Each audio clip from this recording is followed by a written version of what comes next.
Halo semuanya, kembali lagi sama aku Aji di Learning My Skill. Kali ini kita akan membahas mengenai writing structure materi ketiga ya.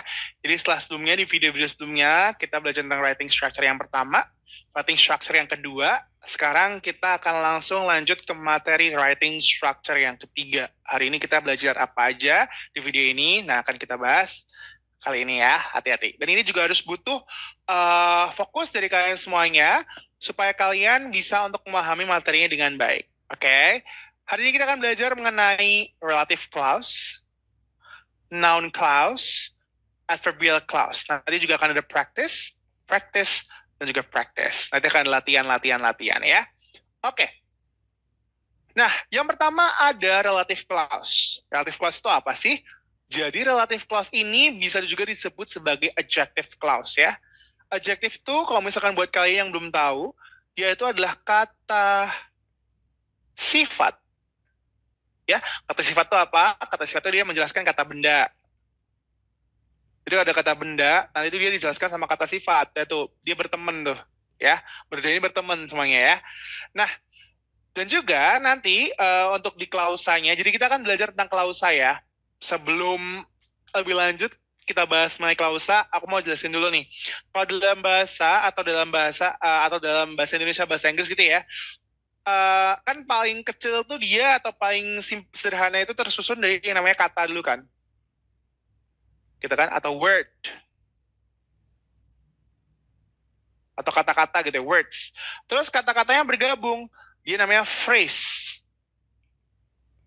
atau frasa. Terus frasa bertemu dengan frasa yang lainnya disebut dengan clause. Klausa membentuk dengan klausa yang lainnya, gitu ya. Kumpulan dari ini semua itu jadi namanya adalah baru yang kita sebut sebagai sentence atau kalimat. Nih, ini yang paling dasar dulu ya teman-teman. Nah, terus untuk klausa ini sendiri, terutama untuk relative clause, itu akan diawali dengan relative pronoun untuk menjelaskan kata atau klausa pada kalimat induk yang mengawali. Jadi nanti akan ada dua klausa gitu ya. Dia akan menyusun, jadi akan ada klausa A dan klausa B. Nah, dua ini digabung nanti akan membentuk sebuah sentence. Seperti itu, biar kalian tidak bingung. Klausa itu apa ya, gitu ya. Gitu. Nah, langsung aja kita lanjut. Nah, untuk relative clause tadi kan dia dibilang ya di slide sebelumnya, dia bilang untuk dia memiliki relative pronoun. Apa sih relative pronoun itu? Ya, relative pronoun itu intinya ada beberapa macam di sini. Contohnya adalah who di sini ya. Who itu untuk menjelaskan kata benda manusia sebagai subjek. Oke, kalau dia subjek, posisinya berarti dia sebagai pelaku, dan pelaku itu biasanya di depan ya teman-teman.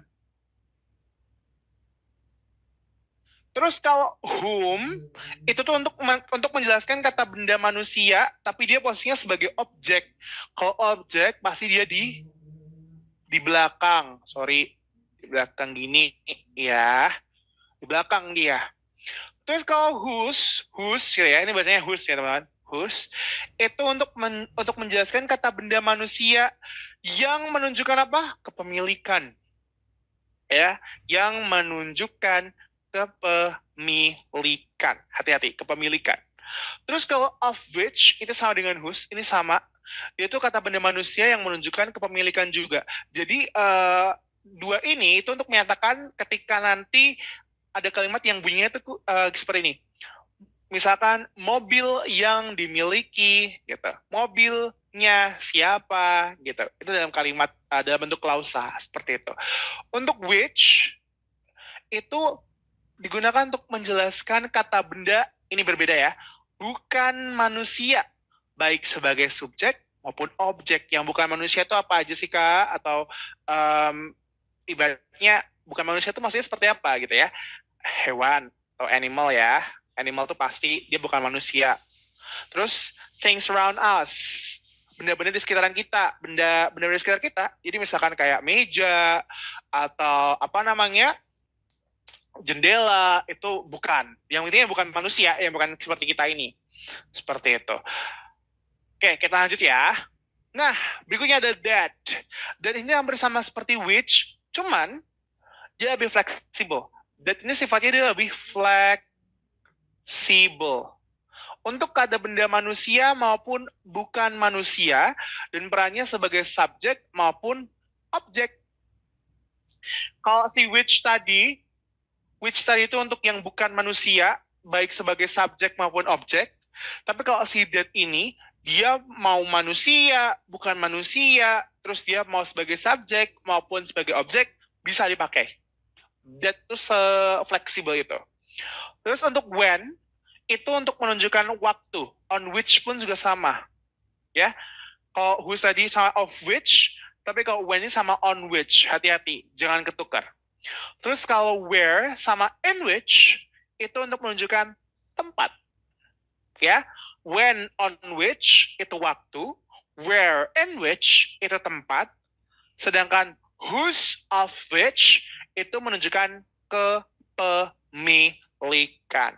Perhatikan di situ. Terus contoh penerapannya gimana? Contohnya gini, who. Sekarang kita melihat yang who dulu ya. The teacher who taught us yesterday is my mother's friend. Guru yang mengajar kita kemarin itu adalah teman dari ibu saya. Teacher di sini kan orang ya, pasti ya. Guru kan orang kan. Makanya dia menggunakan dimodify dengan who. Who ini untuk menjelaskan apa? Oh, teacher yang taught us yesterday, yang ngajar kita kemarin, itu adalah teman dari ibuku. Makanya dia menggunakan who di sini. Who itu menjelaskan ini loh. Who itu menjelaskan si taught us yesterday-nya. Gitu ya. Oh, teacher yang mana? Teacher who taught us yesterday. Jadi who ini tiba-tiba dalam bahasa Indonesia sebagai yang gitu. Ya, kalau misalkan kalian bingung, yang mengajar kita kemarin, seperti itu. Terus kalau which, nih ya, sekarang kita pakai which nih teman-teman. She wants to go to the beach, which reminds her of her best friends. Dia ingin pergi ke pantai, which reminds her of her best friends. Kenapa kau menggunakan which? Karena which ini menjelaskan beach. The beach yang mana? Oh, yang reminds her of her best friends. Gitu. Oh, pantai yang mengingatkan dia sama teman-temannya dengan sahabat baiknya. Seperti itu. Dan the beach itu kan dia bukan orang kan, atau kita sebutnya non-human. Makanya dia menggunakan which di sini. Begitu. Oke. Sekarang in which.